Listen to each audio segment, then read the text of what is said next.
Hello, church family. This is a strange thing that we're going through, but we're going to get through this. I promise you this.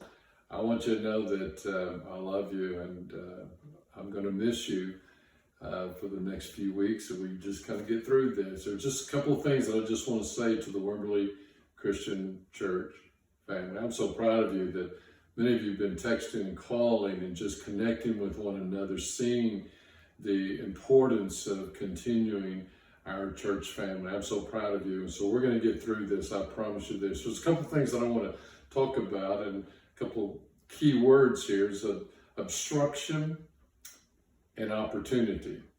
Obstruction means this sense of this thing that perhaps prevents progress, and opportunity is a word that represents the possibility of progress.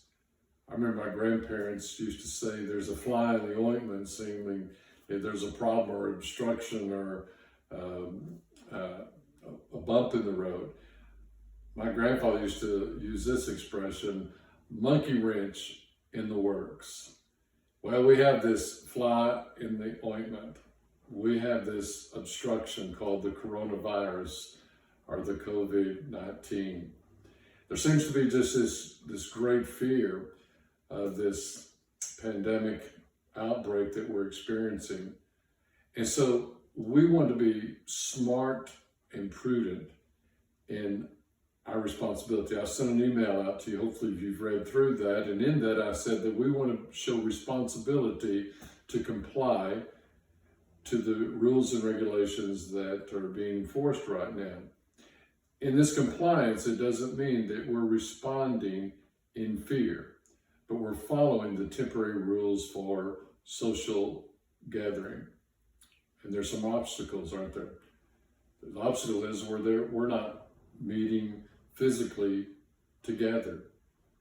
So the truth about this is for believers that obstacles present opportunities. And that's how we're going to respond. And rather than respond in fear, we're going to respond in faith.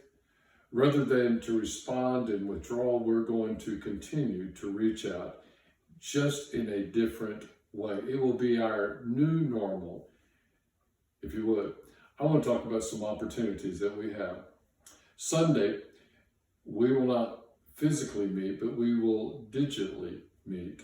In other words, we're going to be in the homes of those that choose to open up the webpage at wimberleychristianchurch.com and look at the message. And I want to encourage you to do that. Meet in your homes. Open up that webpage. Share with your family and those that are in your home. I want you to take a moment just to call some of your friends, call some of your family, those both in Wimberley and extended family, and invite them to watch this video, this short 22.5-minute sermon, if you can believe that. Also, the opportunity of giving. We will continue to pay our staff. We will continue to pay meet our needs in the buildings and with electricity and utilities, and also our missionaries that we support. We'll continue this. So we provided with a drop box there that you might perhaps consider giving there. Continue to do that because we're going to continue our ministry. So I want to encourage you just to pray about what God would have you give, especially during this time. You received an email concerning this. In our inReach, we have opportunities to really begin to reach out with phone calls with our shut-ins. We've already made contact with all of our shut-ins, with our singles, with those that making these connections, with our small groups. We're continuing to do that with our church leaderships to reach out to those and make sure that we're all well and healthy. And if there's any needs that come up, you feel free to email or call any of our elders or myself, and we'd be glad to minister to you in any way we can. We have outreach opportunity. Every Wednesday, we're going to provide lunch for the Deer Creek staff. They're under tremendous amount of stress and strain of a lockup and a lockdown, and so we're going to minister to them. These are local people that are serving on the cutting edge of those that perhaps if they get this virus, the repercussions will be deadly. And so we're going to minister to those staff members and those that are really stressed. And so we're going to bring a lunch to them and give a word of encouragement that they'll get from me. So we're going to be doing that. In Acts chapter 2, it talks about the early church.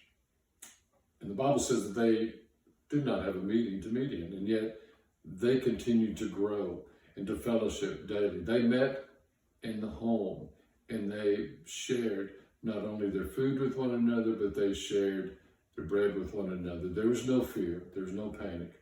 And that, in fact, not only do we see this recorded in Acts chapter 2, we also see this in the history books of the Roman government. The Rome was very curious about this early church. They sent in spies to investigate, why are these people different? And in the report that's recorded in this first century of Roman history, the report came back and said, these people love one another.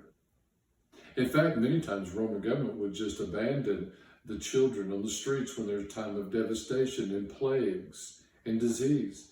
And these children were left homeless there just to die on the side of the road. And Christians did not run away. They ran to those children and rescued them. And why did they do that? They loved well. Listen, we're going to get through this, and we're going to allow God to receive all the glory in this.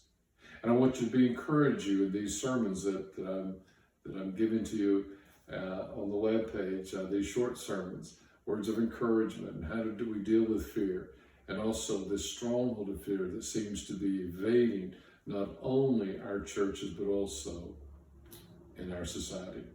So I want you to be smart. I want you to love well and wash your hands. God bless you. Feel free to call the church. We will have somebody to answer the phones. We'll get with you. We're not evading our responsibilities, but we're pressing forward. So again, www.wimberleychristianchurch.com, and you can email me, you can email our staff, and email our prayer ministry teams that we can continue to pray for you. God bless you and love you. Thanks.